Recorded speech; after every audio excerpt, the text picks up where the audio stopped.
I've been feeling like a shark in a shrimp tank. Big fish, small pond in the shrimp tank. When it's take a swim, only option is to win. In the murky water, not a thought of giving in. I've been feeling like a shark in a shrimp tank. Big fish, small pond in the shrimp tank. When it take a swim, only option is to win. In the murky water, not a thought of giving in.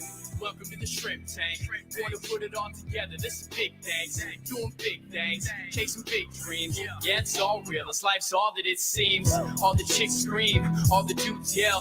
This is just what I do, and I do it well. With the flow fresher than the new shoe smell. Going through hell, but homie, keep going. You know the saying, you can reap what you sow in. So I don't chase girls. I just chase dreams. Play the same game, but we ain't in the same league. Running a campaign, Roadie 2016. Like a phone to die, putting me in charge. I'm a general from the front, I'ma lead the charge. Like a federal, fell on my lap never. Going hard as ever. Good afternoon, everybody. Welcome back to the Shrimp Tank, powered by Celsius Beverage. You're tired, just crack open a Celsius like I am doing on the show, and it will wake you up instantly to do a podcast show, of course.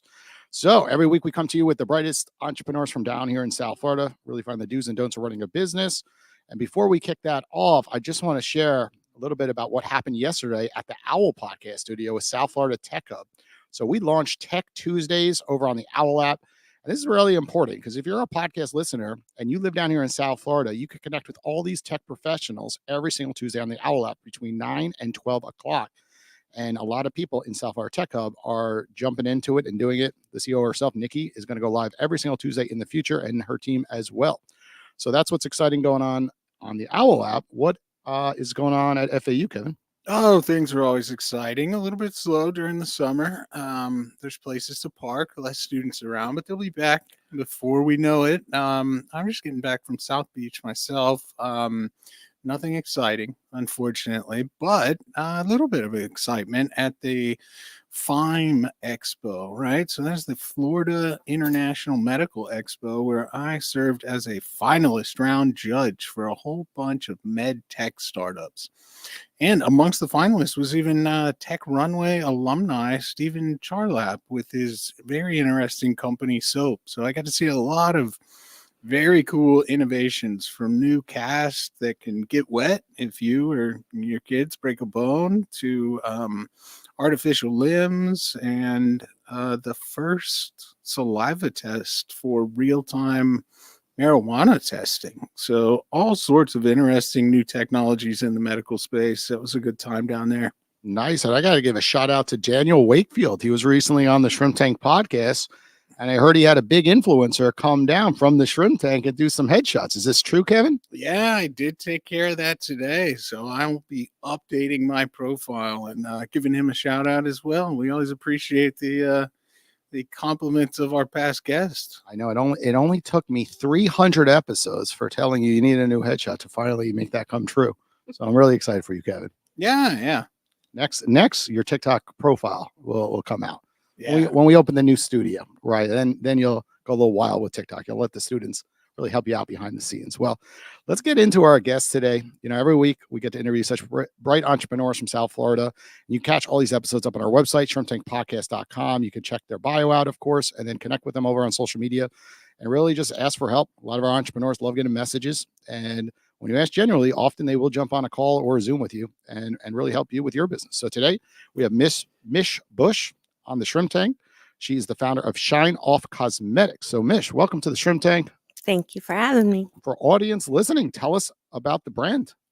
So about my brand, I'm a makeup educator, and I own ShineOff. ShineOff is one word. I took this cosmetic line and I moved it with men and women. It's for men and women in the TV and media industry. It started out there. Kevin, you hear this? There's a lot of hope for us. Yeah. Cosmetics for men. We're on film all the time, and she can help us out, Kevin.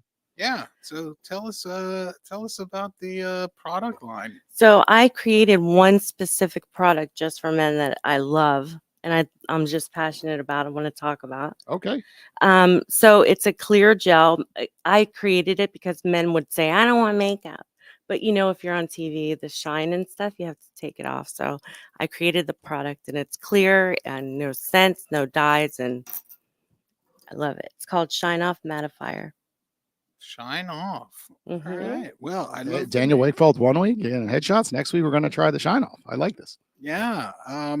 Very interesting. That's definitely something that I've noticed before in a number of interviews and videos and all that content, all the lights and the heat and the glare sometimes. So that's a great solution and a great product name. It just tells you right what it does, right? Thank you. Yeah. Mm-hmm. So what I did was, being a freelance makeup artist, I was on set all the time, and I would buy products like crazy, and then you have to lug them everywhere. So I decided to take what I loved out of each product and put it down to where I can travel with it.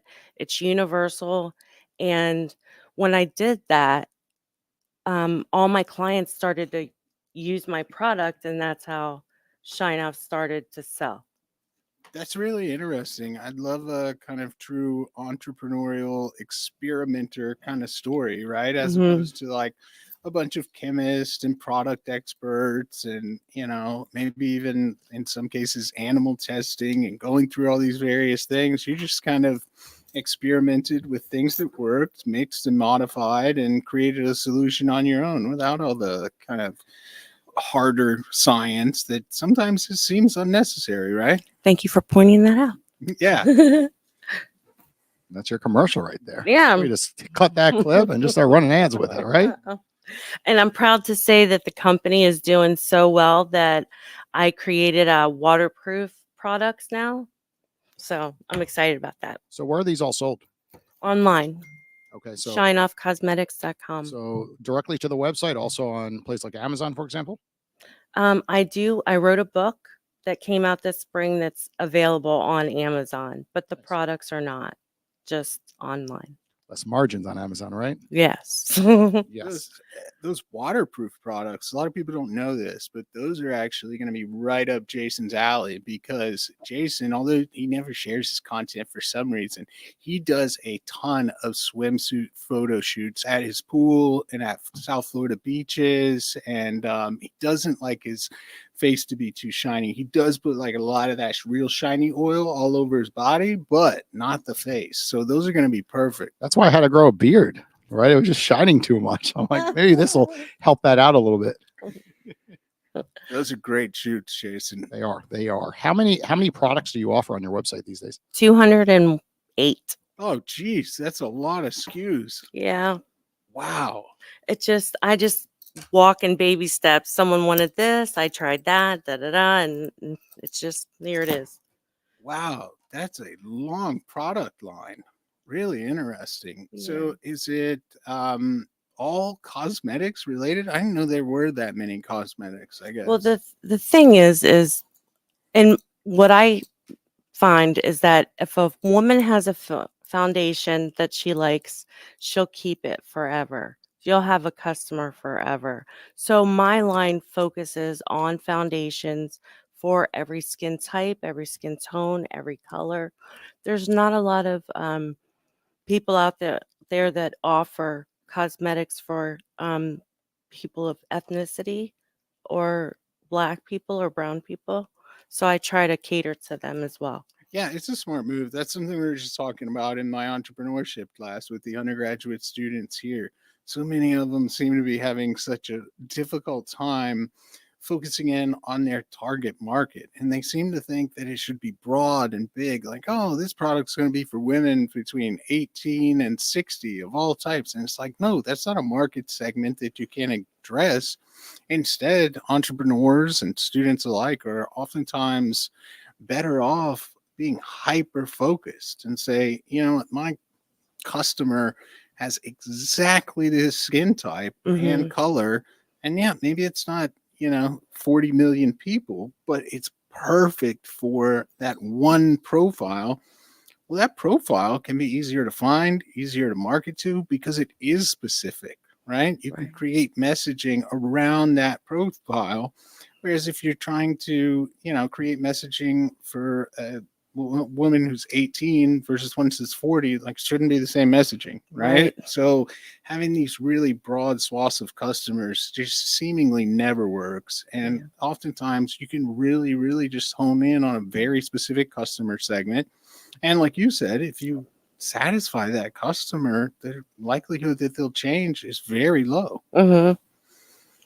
Mish, can you explain the price point a little bit? I was just surfing the website, right? Mm-hmm. And where do you fall compared to places like Sephora, where they have such amazing marketing everywhere? And Yeah. every time I talk to a female, it's just like typically like that's on their go list of buying products, for example, Mm-hmm. and many other places at mall type brick and mortar stores. So where do you fall price wise? I believe I fall perfectly in the middle. I'm right up there with everybody else. Um, I don't I don't believe in raising my prices for certain reasons, and I just want to be fair. And is this business fully bootstrapped? Like you started from scratch, or did you get investors that then helped you get it going, or it was all you're working and then you took the money you earned and then That's started one product at a time? that's exactly how it Nice. was. It was baby steps, one thing at a time. And let's talk about your earlier days, I guess.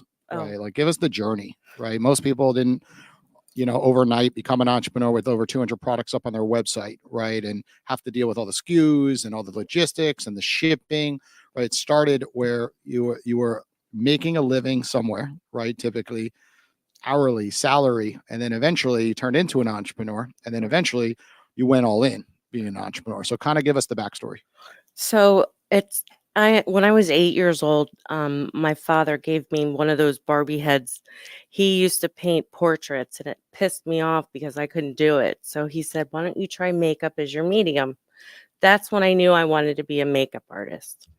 When I graduated high school in 1988, I went to school for makeup and started doing makeup at night, but I needed practice, so I went to work at a strip club as a house mom, doing their hair and makeup and learning and getting paid at the same time. They didn't even know it, but I got really good at putting lashes on.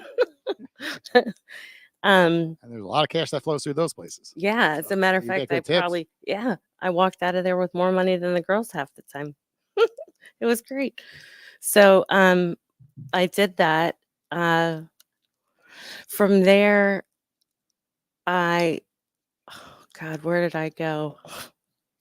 From there, I got married, and that was an abusive relationship. So that kind of knocked me back for a little bit. Um, I left there, and the cosmetic line came out of necessity. Um, because when I was younger, I went to work for Public Supermarket. Okay. My mom and dad were like, "You need a real job." So I did makeup and Publix. I worked for Publix for 23 years. Which is good because you learn communication skills. You learn from big organizations like the importance of just protocol. Like everyone who works there in the early days, like this is stupid. Everything goes so slow, like a Yeah, dinosaur. Nothing changes. But then over time, you're like, wait, I understand why these things were put into place. And when exactly. you start your business, you look back at those early days, like, yeah, I was complaining, but actually they were right, right? Like you need that infrastructure to scale a business. Customer service Yeah. is everything. Well, not to mention, you worked there for 23 years. If memory serves correctly, Publix has pretty good stock options, don't they? Did you, Yes, you max some of those out? I bought 7 homes with all the stock that I bought. That It was Kevin, look at eventually, you yeah. picking up on that. I haven't been here for 23 years. So I would Yeah, know about this stuff. Publix is Yeah. privately held, but has a great employee stock options program. So Yes. Publix has done well too, and done well for their employees. As a matter of fact, I had to take some stock out to start the company. Yeah, yeah, well, that's okay. I mean, it's there to be used and Mhm. not Mhm. always held forever. But yeah, it can be a great career, oftentimes overlooked. But as we see some of these retailers struggling and failing, it's not as likely in kind of the food oriented sector. Like everybody's still needs to eat groceries. You know, maybe Mhm. they don't go to the store and they hire somebody on their phone to go for them, but somebody's still going buying the groceries. Right. So it's one of those necessity things that you continue to see. Tell us a little bit more about the business model currently. Do you sell direct to consumers via your website only? Do you Yes. also sell on like third party um, shops, Amazon, right? Places like that. Any retail? No, not yet. Nothing. Well, I think No. that's okay. I'm getting there. That's my goal. Well, yeah, I think Not retail even is great. Amazon, you know, it really depends. There's so much competition on there. You should, for those listening, she says no. Yeah, a lot of times it's not the best option, especially if you're an established brand to try to then reestablish yourself on that marketplace. Because one of the things, especially like inexperienced founders don't understand, is that when they're selling to customers on Amazon, sure, it's more revenue, but it won't be as much of a margin, most likely. And then it's not your customer, it's Mhm. Amazon's customer. Mhm. You don't get necessarily their address, their information, their email, all this Correct. stuff. So you can sell directly to them, promote to them. You can't really control them. They're Amazon's customer. Not to mention, everyone is Amazon's customer. So if Amazon decides that they don't really like you coming up on the first page of search results, they don't see you. And then Mhm. they'll say, well, we could get you on there for the Mhm. right price. We can get you anywhere. And all of a sudden it turns into kind of a whole mess of nonsense that you don't even want to manage. Mhm. Yeah. Mhm. And we see a lot of that. Right now I'm just simple. Yeah. Sometimes that's best. And then they're your customers, right? Yeah. You have that relationship directly with them, no intermediaries that can control kind of communication and other things. There's a lot of benefits of being in that position as opposed to indirect. That's where I feel comfortable Yeah. right now. It's good. Okay, well, we're going to take a quick commercial break to hear from one of our sponsors. When we get back, we're going to jump into our What's Hot segment of the show. Join the fastest growing community of professionals on the internet with OWL. Access new networks and otherwise unreachable professional contacts through the one-on-one call feature on the app. Scroll through the list of available professionals and join them for a quick call to build rich connections, expand invaluable relationships, and to broaden your professional landscape without needing lofty referrals. OWL. We bring vetted pros to your doorstep 24/7 on demand. Join our community by signing up at owl.com today. Good afternoon, everyone. Welcome back to the Shrimp Tank. As a reminder, we stream live now at Shrimp Tank Boca on all our socials. So if you want to catch the live video of these podcasts, just check it out on YouTube or wherever you catch all our social media, of course. So, Mish, on this segment of the show, it's called What's Hot. So we jump into a topic and just dive deep why it's hot. So when it comes to marketing, what's the hottest way to market this brand right now for you? You've seen? Social media. So dive deeper because social media everyone uses, but like which lane? Like, is it So Instagram? Is it TikTok? now And what specific? Are you running ads, for example? Instagram, no ads.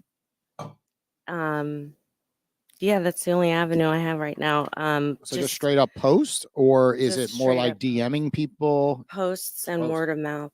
Okay, I wrote a book, and the book is generating sales for my line as well. nice. Also, I want to tell you about my cosmetic line that it's my products are cruelty free, paraben free, gluten free, vegan, EU compliant, which means there's no harsh chemicals, and they're proudly made in the USA. That's good because a lot of times people today are really sensitive to the products they're purchasing. Mhm. Right? We look at Whole Foods, Mhm. we look at Trader Joe's, right? And you have a tribe of people that are loyal. Once they're on, those style products, they're going to stick to them, of course. So that's great. All right, I got a question for you that neither one of us have any idea what the answer is, but I'm guessing you do. What is sort of the hottest trend in makeup? Obviously, different styles change and modify over time, either based on kind of your experience, popular media, or maybe you were even reviewing some of your sales and you saw something, well, like that product doesn't sell that often, but all of a sudden it's selling a lot. So Mhm. what are a trend or two that are really timely that you've noticed? The trend that I've noticed is shine, a lot of shine on your face, a glowy, dewy look. I'm a proponent of the opposite. I think that a matte finish on your face is like soft velvet, and it's beautiful, I think.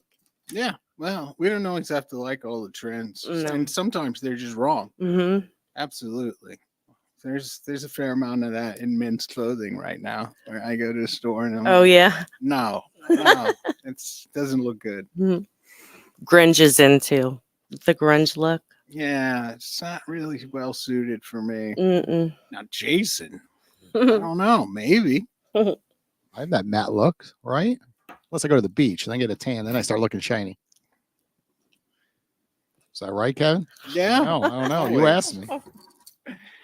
Let's talk about on the personal side. You mentioned 7 homes earlier in the show, Yeah. right? So often we've seen a lot of entrepreneurs, they have 7 homes. Sometimes they're like, I want to go all in on my business because I could sell 3 of these homes, get a lot of cash, right? And just deploy it right into my business and start going crazy with Facebook ads, Instagram ads, TikTok ads these days.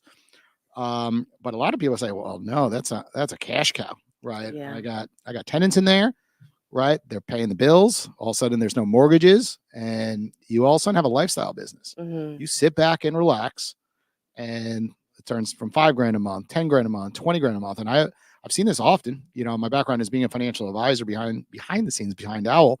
And often it's like, wait, I could just have this lifestyle cosmetic business and let it slowly grow without running ads, just doing natural social media posts or sell some of the properties. So what has been hot about owning real estate in your mind? I didn't think it was hot at all. You don't like it. No. So do you still own the 7 homes? No. That was back in 2008, and I ended up losing my butt on. Oh, you were part of that everything. group. Yeah, so I'm not very Oh, happy. no. But Yeah, that was a terrible time. yes. So yeah. I thought you still owned them. So No. those 7 No, are that gone? was with my ex-husband. Gotcha. So Yeah. those 7 homes are Gone. gotcha. That makes a lot more sense. Gone. They're- But they're just now again worth what they were in 2010 probably. or whenever. Mhm. Yeah, that was a rough time for a lot of people. Yeah. Well, in the that's good real to hear, estate. though. It's not hot, right? Because often people are like, real estate, real estate, real estate. Yeah. And we're kind of seeing that bubble again, right? And people say real estate never goes down, but it does. Like, look what happened in 2008 through 2010 down here. And a lot of people forget that. And it's only 14, 15 years ago, right? Yeah. So it's a good reminder, like, markets go up and down. Yeah. Be careful, Yeah. right? Be diversified. Yeah, absolutely. So I think that's the answer. What's hot? Diversification. How exciting. The guys in the finance department will love it. Absolutely. Absolutely. Well, we're going to take a quick commercial break here from one of our sponsors. When we get back, we're going to jump into our Plead the Fifth segment of the show. Step into our state-of-the-art innovation lab and create your digital future. Oz uses cutting-edge technology and 22 years of industry knowledge to enhance customer experience through digital innovation in a variety of expertise. Oz is a leading global consulting company whose services and solutions are trusted by startup, midsize, and even Fortune 500 companies. Get to know more about Oz's Salus, a mobile solution bringing us back to max capacity, and their latest solution, Rainmaker, saving insurance companies years of work. To learn more about Oz and their exciting technologies, visit followoz.com. That's FOLLOWOZ.com. Hey, everybody. Welcome back to the Shark Tank. As a reminder, Mish will be the featured expert over on the Owl app next week. So if you want to talk one-on-one about anything we discussed during today's podcast, follow her on the Owl app and give her a ring, and she will provide you some good guidance for your business potentially. So, Mish, this segment of the show, it's called Plead the Fifth. I'm going to ask you a question. You don't want to answer it. You just say the words, I plead the fifth, but you can only plead the fifth one time. Okay. And if you plead the fifth twice, you have to, of course, give Kevin some of that makeup that we were talking about earlier on the house. So it could be paired with his new headshots, of course. So next week's episode, You're getting he doesn't headshots? have that. He doesn't have that shine. Mhm. So, Mish, before we go into this segment, though, I was just surfing your website for a little bit. And I noticed, at the bottom it says as seen on TV. Yes. So can you just explain, like, how did you get on TV? Was it your PR brand that helped you get there? And just tell us a little bit about the type of people you've worked with in the past. Have you worked with celebrities? Have you worked with Oh, yeah. influencers? So, being a makeup artist for 30 years, yes, I've found myself in places with people I never dreamed. This career has been fantastic. I've met A-listers. I've gotten to teach them how to put makeup on their own unique and individual features. Um, yeah, it's been great. So how did you get involved with these folks? Is it just word of mouth? Did you hire a PR company and then they helped kind of bridge that line, for example? Yes, I hired a PR team, and yes. That's awesome. Yeah, a lot of times, PR firms go two separate directions. We hear from a lot of guests. Like, there's the ones that they hire, they promise the world and get them Mhm. nowhere, right? A bunch of social media posts, they get no likes or comments. And there's the other ones that really have that ability to get you on the local news, get you on national news, get you in articles like Forbes magazine. And it's so important to pick the right PR firm, which we continuously have a lot that we partner with for that same reason, because they Mhm. bring us awesome guests all the time. Right. So I guess now that you've mentioned some of that with some of the clientele you have, here comes the plead the fifth question. Okay. Who's been the most awkward celebrity you've ever worked with? Like, you went in all excited and they were just so awkward. They could have been on drugs that day. They could have just generally been different than what you expected. But who was the most awkward celebrity you ever ran into? And what do they do? Oh gosh. Or plead the fifth. Um, I hate to name drop. Well, I know that Dwayne Wade does not like his toes to touch each other, so he wears socks that are Oh, really? yeah. Kevin loves those. I've seen Kevin wear those shoes. Yeah. That's interesting. Yeah, Did you do Dwayne Wade's makeup I at one did. point? Oh, I that's cool. did when he came out with his sneaker. He was Nice. doing a promo. Nice. I mean, Yeah. everyone loves him. He's liked Yes. by practically everyone. Oh yeah. He's my favorite. Yeah, he's cool. Okay, well, I'm gonna dig a little deeper since you didn't plead the fifth.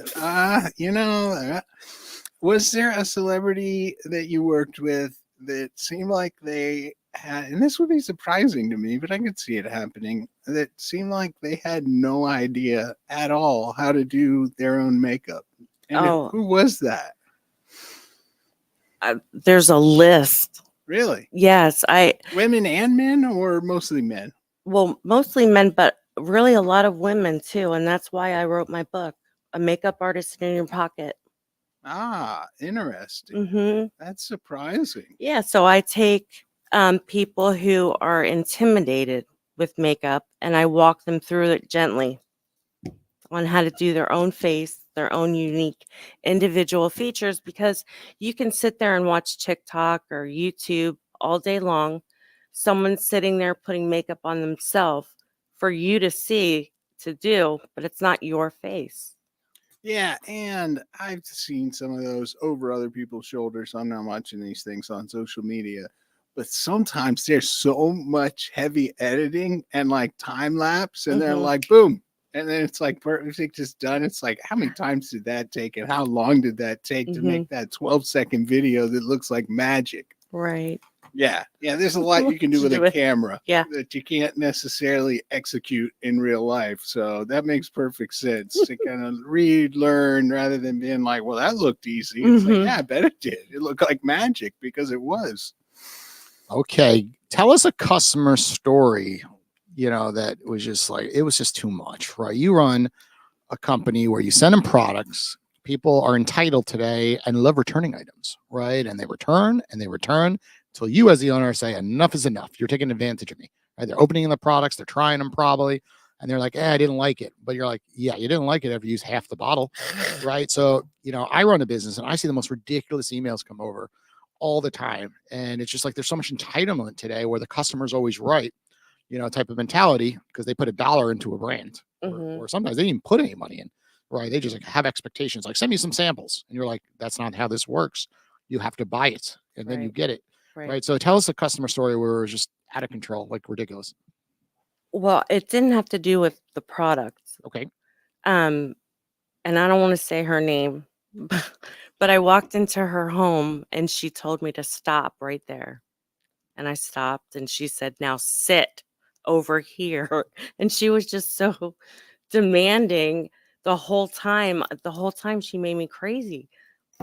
Wow, that's some content for after the show. Shrimp Tank After Hours. Yeah. Oh, I just had a question. Yeah, so I've got one more and that's it, really. It sounds like you've made a lot of products at your customers' request. Hmm. Uh-huh. What is the most insane, crazy, odd product request somebody's ever made for you where you're like, no, I think maybe you'd be the only customer for that? Have you had any of those? No. Oh, that is too bad. We've had some really interesting ones on the show from people who do more cosmetic Yeah. like interventions, surgery. Oh. There have been some odd requests. Yeah. Our listeners go back and find those. But Yeah, no no. products. Mm-mm. Thankfully. Okay, here's my last plead the fifth one. And this one will end the show probably with plead the fifth. Earlier you talked about working at a strip club, I believe. Yes. A little bit. Mhm. Tell us the most ridiculous thing you've ever seen, or plead the fifth. Oh my God. Remember, you're at a university right now. I know. Well, Are you going to plead the fifth or tell a story? What happened? how graphic can I get? Hey, anything goes on the shrimp tank, right, Kevin? Anything goes. You know what? I think I'm gonna plead the fifth on There this you one. go. We'll do that after hours, on the rated R shrimp tank version of the show one day that we release. We're going to take clips from every guest who tell us all the answers to the plead the fifth question one day, and then put a reel out. We'll throw that up on TikTok, of course. Well, Mish, the last thing I have to ask, I guess, because I know there's more to this story, right? Looking up online, looking at your bio, you're trying to impact millions of females out there that have gone through hard situations. So can you talk to why this brand was started in the first place? What you went through on a personal level? For sure. This brand was born out of necessity and an FU to my ex-husband. It's become a therapy for me because I was verbally and physically abused for 9 years. And when I do makeup, I get lost in it. And that's how it's helped me. And when I teach, my passion is to teach. Yeah. And when I do teach, I make other people feel better. That makes me feel better. That's a great story. And how do you want to help the next generation of females that have been through your situation? Kind of share, how you want to help them, one at a time, then in groups, I guess, because you have this big mission, of course. And I could tell it's coming right from the heart. So what I like to do is teach people how to put their makeup on themselves, so they feel as good on the outside as they do on the inside, kind of match it. Absolutely. Well, Mish, I'm excited for your journey in the future Thank you. because I see all the products on your website and I could see you've put your heart into all of them. And of course, as you continuously scale, it's going to make impact to millions and millions of females out there, especially with the book that you've written. A lot of people don't go out of the way to write a book about it and post all the time on social media. So Mish, thank you for joining us here on the Shrimp Tank. For audience listening, if they want to buy your products, what's the website? ShineOffCosmetics.com. Awesome. Well, Mish, thanks again for joining us here. Everyone listening, back next week, right around 1 o'clock. Take care, everybody. Like a shark in a shrimp tank. Big fish, small pond in the shrimp tank. When it take a swim